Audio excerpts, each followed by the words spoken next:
Hello students. सो आज हमारा topic है अमाइंस। सो आज हम अमाइंस के बारे में पढ़ेंगे। ये प्लस टू क्लास का बहुत ही इंपॉर्टेंट टॉपिक है और इसमें से मैक्सिमम क्वेश्चन पूछे जाते हैं। तो चलिए आज स्टार्ट करते हैं अमाइंस। सो बच्चों, सबसे पहले हमें पता होना चाहिए कि अमाइंस होते क्या हैं। समझ गए? सो अमाइंस जो है बच्चों, वो क्या है? डेरिवेटिव है अमोनिया के। ठीक है, मतलब डेरिवेटिव का मतलब अमोनिया जो है, अमोनिया से ये ड्राइव किए गए हैं। ये मतलब अमोनिया से बने हैं ये। समझ गए? अमोनिया का फॉर्मूला क्या है? NH3। समझ गए? अब इसके जब एक H को हटा के हम R लगा देंगे तो 1 डिग्री बन जाएगा।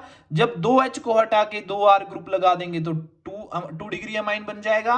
और जब तीनों H को हटा के हम 3R लगा देंगे तो क्या बन जाएगा? 3 डिग्री अमाइन। बोलेंगे सर R क्या है? ये कार्बन की चेन है। ठीक है, R से मतलब अल्काइल। ठीक है, ये एक कार्बन भी हो सकता है, ये 10 कार्बन भी हो सकते हैं, ये 5 कार्बन भी हो सकते हैं। ठीक है, समझ गए? R स्टैंड्स फॉर कार्बन की अल्काइल की चेन। समझ गए आप? तो देखो बच्चों, इस टॉपिक में स्टार्टिंग में ही दो ड्रग्स दिए गए हैं। एक का नाम है नोवोकेन, ठीक है, दूसरे का नाम है बेनाड्राइल। ठीक है, बेनाड्रिल। ठीक है, सो नोवोकेन का जो है वो कहां यूज होता है? डेंटिस्ट्री में, एनेस्थीसिया के लिए। देखना कभी दांत निकालने जाते हैं तो जब इंजेक्शन लगाते हैं ना सुन करने का, तो उसका नाम क्या है? नोवोकेन। समझ गए? और जब बेनाड्राइल क्या है? Antihistaminic drug. जब आपको एलर्जी होती है ना, तो उस एलर्जी को खत्म करने के लिए, खारिश खुरिश हो रही है जैसे, तो एंटीहिस्टामिनिक ड्रग होता है ये बेनाड्राइल। समझ गए? तो चलो, आज मैं आपके सामने एक बहुत ही इंपॉर्टेंट रिएक्शन पढ़ाने जा रहा हूं इसकी। समझ गए? समझ गए ना बच्चों? तो चलो ये रिएक्शन पढ़ते हैं। The most important reaction, competitive exam को लेके ले लो या अपने बोर्ड्स को लेके ले लो, ये 101% आपको रिएक्शन पूछी ही जाएगी। ठीक है, नो डाउट इसमें। आप इसको मार्क कर सकते हैं कि सर ने ये बोला था। तो चलो पढ़ते हैं। Hoffmann bromide bromamide degradation reaction. Hoffmann bromamide degradation reaction, इसको हम क्या HBD भी बोलते हैं। समझ गए? सो इस रिएक्शन में क्या होता है बच्चों? हम इसमें 1 डिग्री अमाइन की प्रेपरेशन करते हैं। पर पक्का याद रखना कि इसमें सिर्फ एलिफेटिक अमाइन की ही प्रेपरेशन होगी। और वो भी कौन सा एलिफेटिक अमाइन? 1 डिग्री। समझ गए? एलिफेटिक मतलब चेन वाले, रिंग वाले नहीं, चेन स्ट्रक्चर वाले, सिंपल स्ट्रक्चर्स वाले। ठीक है? ठीक है, समझ गए? एलिफेटिक्स क्या होते हैं? एलिफेटिक स्ट्रक्चर्स होती है वो कार्बन चेन वाले। समझ गए? रिंग वाले नहीं फॉर्म, एरोमेटिक नहीं फॉर्म करेगा ये, एरोमेटिक अमाइन नहीं बनाएगा, सिर्फ एलिफेटिक अमाइन बनाएगा ये। समझ गए? So in this method, 1 degree amines are prepared by treating primary amide with bromine in aqueous क्या? Sodium hydroxide. समझ गए? देखो बच्चों, अब ध्यान से पढ़ना। ठीक है, ये रिएक्शन का समझना बहुत जरूरी है आपको। ठीक है, देखो ये अमाइड है, ये अमाइड का फॉर्मूला है RC double bond O NH2। जब हम Br2 प्लस 4NaOH के साथ इसको हीट करेंगे तो क्या बनेगा? RnH2। ठीक है, RnH2 और Na2CO3। ठीक है, प्लस 2NaBr है बच्चों। ये क्या है? 2NaBr प्लस 2 वाटर के मॉलिक्यूल्स निकल जाएंगे। ठीक है, अब एक बात हमेशा याद रखना, और ये जैसे मैं रिएक्शन लिखी हुई है वैसे ही आपको लिखनी है, डिट्टो। समझ गए? कोई चेंज नहीं कर सकते आप। ये बैलेंस्ड केमिकल इक्वेशन है कि यहाँ पे 3 लगा दिए, यहाँ 4 ही यूनिट्स चाहिए NaOH के। समझ गए? तभी ये स्पेसिफिक रिएक्शन बनेगी। और ब्रोमीन के हमेशा आप 1 यूनिट ही लेंगे।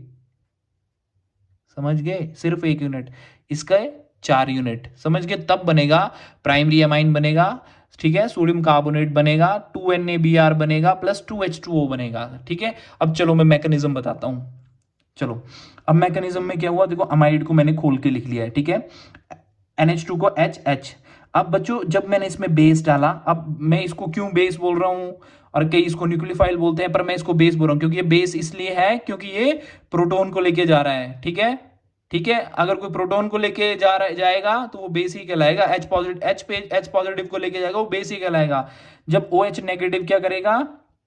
इस पे अटैक करेगा और इस H पॉजिटिव को रिमूव करके वाटर बना देगा। और ये वाले इलेक्ट्रॉन्स जो हैं दो, ये यहीं पे रहे हैं, ये क्या करेंगे? ये नाइट्रोजन पे आ जाएंगे।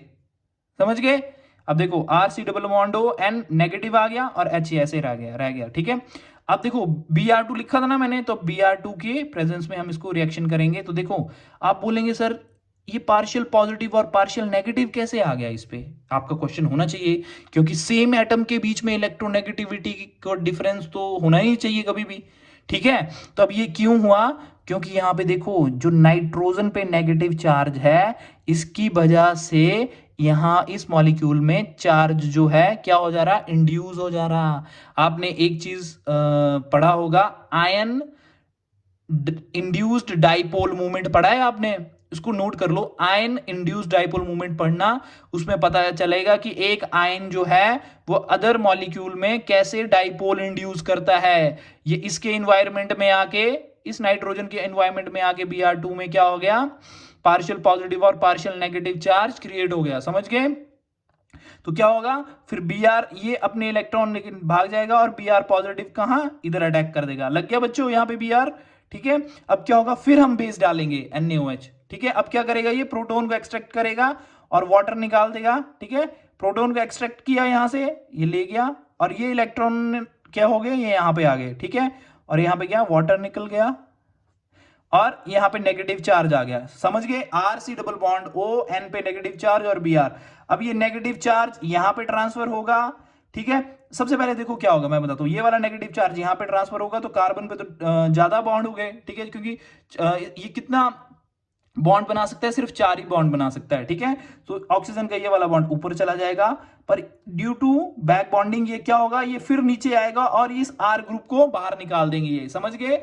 और इस स्टेप के आगे क्या होगा, RDS, ये वाला स्टेप जो होगा क्या होगा, रेट डिटरमाइनिंग स्टेप। अब इससे आगे क्या होगा, देखो R नेगेटिव निकाल दिया है, O double C O double bond C double bond N Br, ये तो बन गया बच्चों। ठीक है, अब क्या होगा बच्चों, बताओ बताओ, चलो शाबाश। अब ऐसा होगा कि ये ब्रोमीन जो है ये अपने इलेक्ट्रॉन्स लेके भाग जाएगा, निकल जाएगा बाहर, तो इस पे क्या हो जाएगा, इस पे पॉजिटिव चार्ज क्रिएट हो जाएगा, समझ गए। अब इस पॉजिटिव को क्या, नेगेटिव अट्रैक्ट करेगा, ये वाला क्या, न्यूक्लियोफाइल इस इलेक्ट्रॉन डेफिशिएंट स्पीशीज पे क्या करेगा, अटैक कर देगा। और जब अटैक कर देगा तो क्या बन जाएगा, O double bond C double bond N और R जुड़ जाएगा यहां पे। ठीक है, ठीक है बच्चों, इतना समझ आ गया। अब इसके बाद क्या होगा, देखो अब N कार्बन और नाइट्रोजन में नाइट्रोजन मोर इलेक्ट्रोनेगेटिव है, तो क्या करेगा, ये इलेक्ट्रॉन इस इलेक्ट्रॉन पेयर को अपनी तरफ अट्रैक्ट करेगा, ले लिया इसने, तो यहां पे कार्बन पे पार्शियल पॉजिटिव आ गया क्योंकि इसके 4 बॉन्ड नहीं रहे। ठीक है, इलेक्ट्रॉन डेफिशिएंट बन गई तो पार्शियल पॉजिटिव इसलिए है यहां पे। फिर हम क्या करेंगे, वाटर की प्रेजेंस में इसको ट्रीट करेंगे, तो ऑक्सीजन के पास लोन पेयर होते हैं ना, तो ये क्या करेगा, ये अपने लोन पेयर इसको दे देगा। ठीक है, वाटर यहां पे अटैक कर देगा, और जब अटैक कर देगा तो क्या हो जाएगा, इसने अपने ऑक्सीजन ने लोन पेयर दिए थे ना इसके साथ लगने के लिए। ठीक है, तो क्या हो गया था, ऑक्सीजन पे पॉजिटिव चार्ज आ जाएगा। ठीक है बच्चों, और ये कैसे अटैच हो गया, O double bond C single bond N negative क्यों आया, लग गया ना पता आपको, ये बॉन्ड यहां पे चले गए, इलेक्ट्रोनेगेटिव था ये। नाइट्रोजन जो है मोर इलेक्ट्रोनेगेटिव है कार्बन से, तो ये वाले इलेक्ट्रॉन पेयर, बॉन्ड पेयर के जो इलेक्ट्रॉन है इसने ले लिए, तो अपने पे नेगेटिव ले आया और इस पे पॉजिटिव, तभी वाटर ने इस पे अटैक किया। अब ऑक्सीजन ने अपने दिए तो इस पे क्या, पॉजिटिव चार्ज आ जाएगा, समझ गए, क्योंकि इसने अपने लोन पेयर डोनेट किए हैं किसी को, तो ये पॉजिटिव चार्ज आ गया। तो फिर क्या होगा, इस पॉजिटिव चार्ज को खत्म करने के लिए ये वाले इलेक्ट्रॉन क्या, ये यहां पे ट्रांसफर हो जाएंगे और H पॉजिटिव। सो बच्चों ये H पॉजिटिव बाहर चला जाएगा, पर इस मॉलिक्यूल से बाहर नहीं जाएगा, ये क्या होगा, ये नाइट्रोजन इस H पॉजिटिव को ले लेगा, समझ गए, और क्या बना देगा, O डबल बॉन्ड COH लग जाएगा, और हाइड्रोजन नाइट्रोजन के पास आके ये नेगेटिव चार्ज खत्म करके ऐसे R के साथ जुड़ जाएगा, नाइट्रोजन के साथ जुड़ जाएगा, समझ गए। सो बच्चों अब क्या होगा, ये वाला बॉन्ड यहां शिफ्ट हो जाएगा और ये वाला इसके पास चला जाएगा, क्योंकि ये वाला इलेक्ट्रॉन ये ले लेगा तो पॉजिटिव इस साइड आ जाएगा। ठीक है, और हमारे पास क्या आ जाएगा, RNH2CO, समझ गए, ये क्या है, 1 डिग्री अमाइन। ठीक है, और बच्चों एक चीज नोट करके लिख लो कि हम इस रिएक्शन में we get only 1 degree aliphatic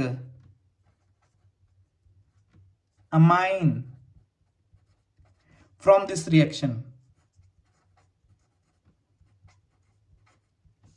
from this, आपसे डायरेक्ट क्वेश्चन पूछा जाता है, ये याद रखना, मैं बहुत इंपॉर्टेंट बात बता रहा हूं मैं आपको पूछ लेगा कि क्या ये एरोमेटिक अमाइन बनाता है 1 डिग्री, तो आप जल्दी जल्दी कर दोगे कि हाँ 1 डिग्री अमाइन तो बना ही रहा है, पर सिर्फ एलिफेटिक अमाइन ही प्रिपेयर करेगा, ये याद रखना दिमाग में, समझ गए। और ये NaBr है, समझ गए, 2 NaBr, समझ गए। चलो ठीक है students, thank you so much.